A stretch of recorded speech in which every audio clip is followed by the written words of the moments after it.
Some of you were here earlier and you saw me kind of clowning around with this idea, more partisan bickering. More partisan bickering, I kept saying, right?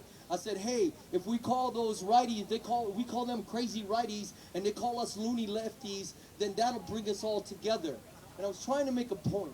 We all have been playing this like it's some kind of football game instead of our country's future. And whenever we start talking about conservatives, and we start talking about people that got less, say, tolerant mentalities than we do, what we always do is we resort to name calling, and we resort to this kind of foam finger butt pad football mentality, and frankly, how is that ever gonna bring the 99% together?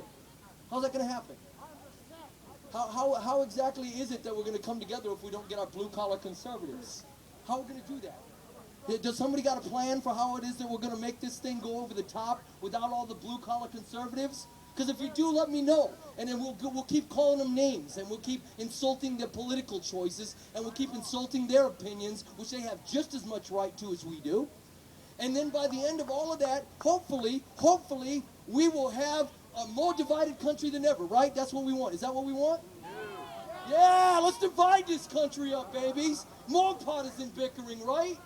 No. What we need to do, look, we came out here, and, there was this general strike, and we weren't supposed to spend any money, we weren't supposed to work and all this stuff. And I thought to myself, I kind of like that idea, but really I don't like the idea of us not spending money at all.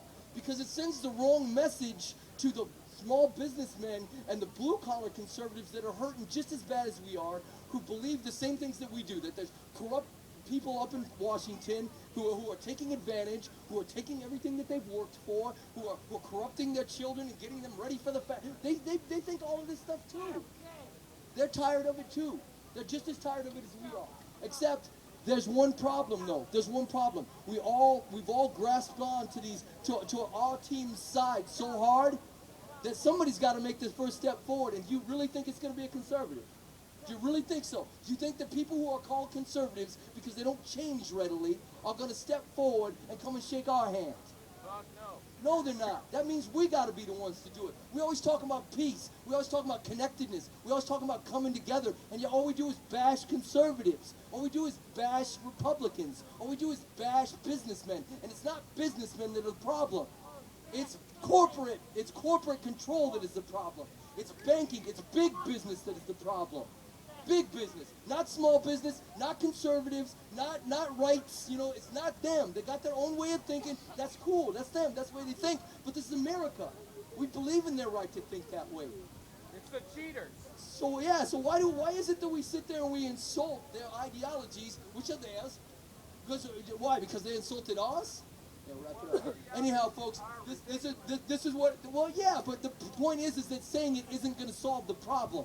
Telling them how stupid their ideas are isn't going to bring us together. Telling them how bad the things that they are doing to this country and all this, that's not going to bring us together. It's not going to do a damn thing to make this happen. And frankly, I'm 44 years old. I've been waiting for this opportunity my entire life. Are we really going to throw it away over something stupid like partisan bickering? Really?